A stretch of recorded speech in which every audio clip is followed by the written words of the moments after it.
eu dedícome á investigación, ao ensaio e á crítica literaria.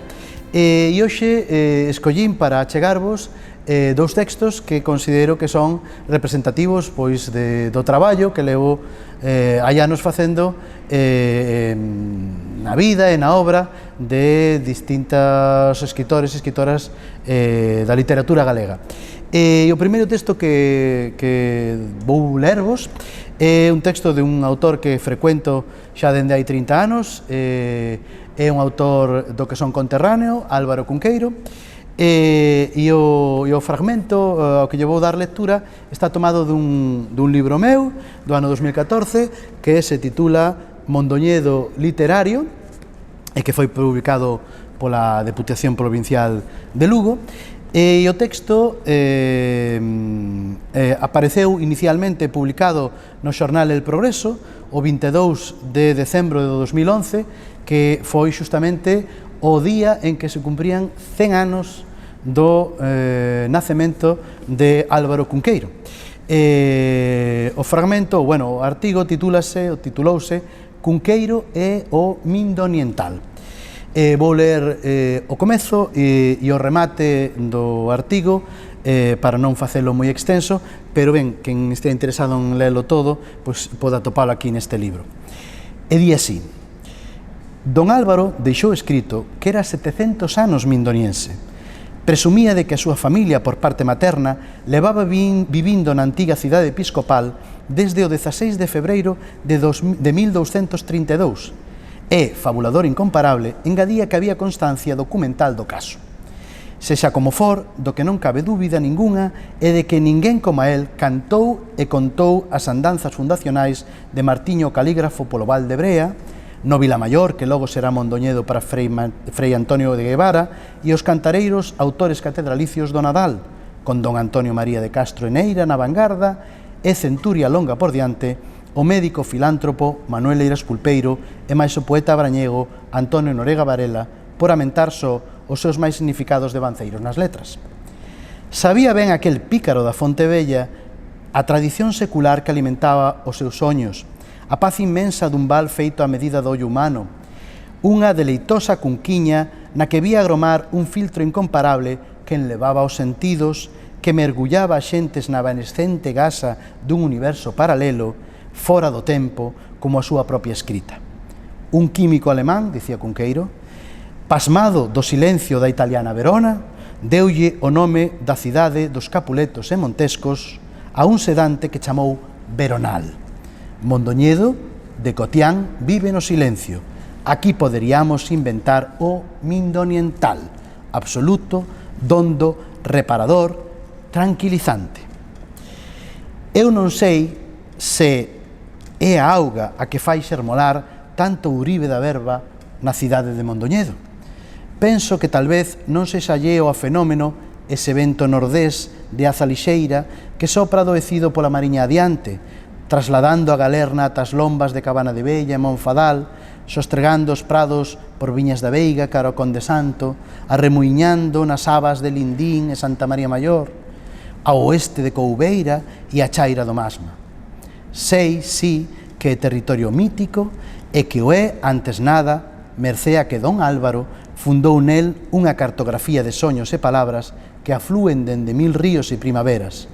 E acabo coas palabras de don Álvaro: a cidade, a paisaxe, os cóvados, as fiestras, a dúbida, emoción pasional das verbas, paisaxe das pedras, unha ciencia líquida, brincadeira, infantil, os ollos, os ouvidos, as puntas dos dedos, o mito longo, exacto, cúbico da cidade, Mondoñedo, mito, e digo eu, a terra albar do Mindoniental.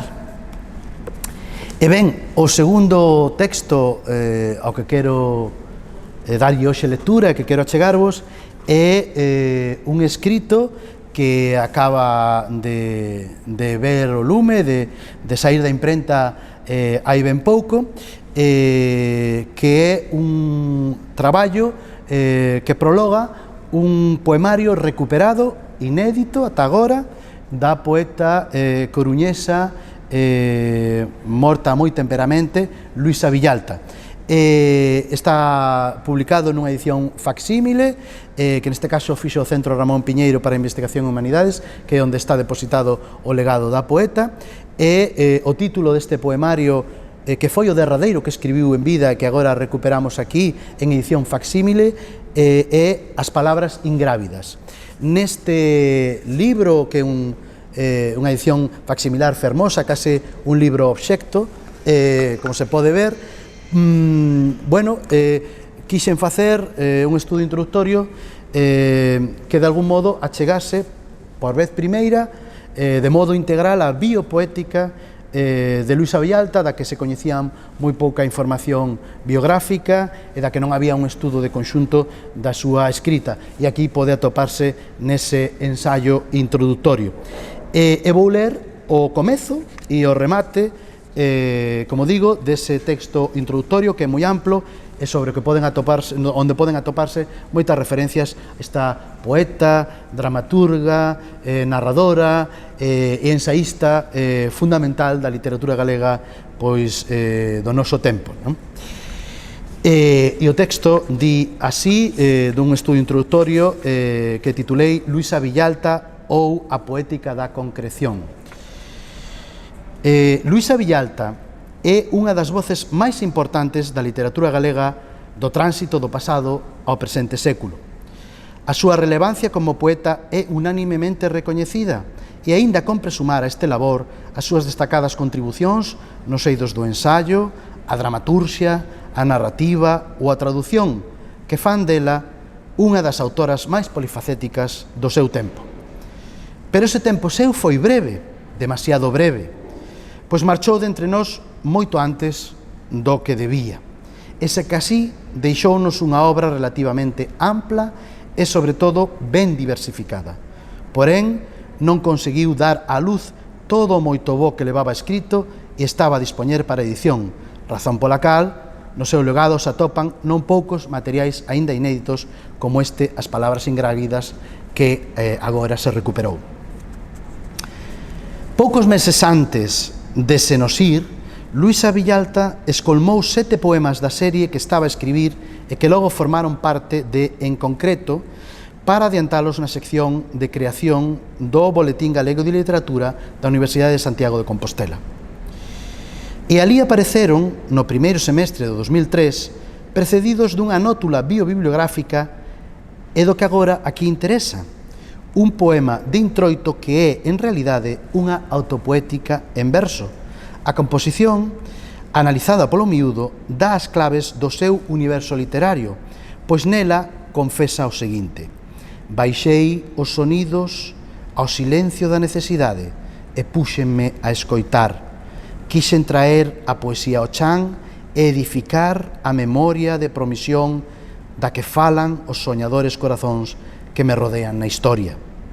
Procurei a concreción. E aínda engade: a poesía é unha patria extraña que me exilia e me retén a un tempo. A patria, un proxecto sinfónico que se empeña na disonancia sen buscala. Para rematar no último verso: quero transcrever o que vibra en min, o que escoito, o que é. En síntese, engado eu, a vibración sonora do ser, a poesía como alicerce da existencia, a patria e a historia en tensión dialéctica e sempre no soño dun futuro venturoso, e o eu de muller como un inmenso diapasón que replica as ondulacións do circundante e se afirma na concreción, no que é. E nada máis e moitas grazas.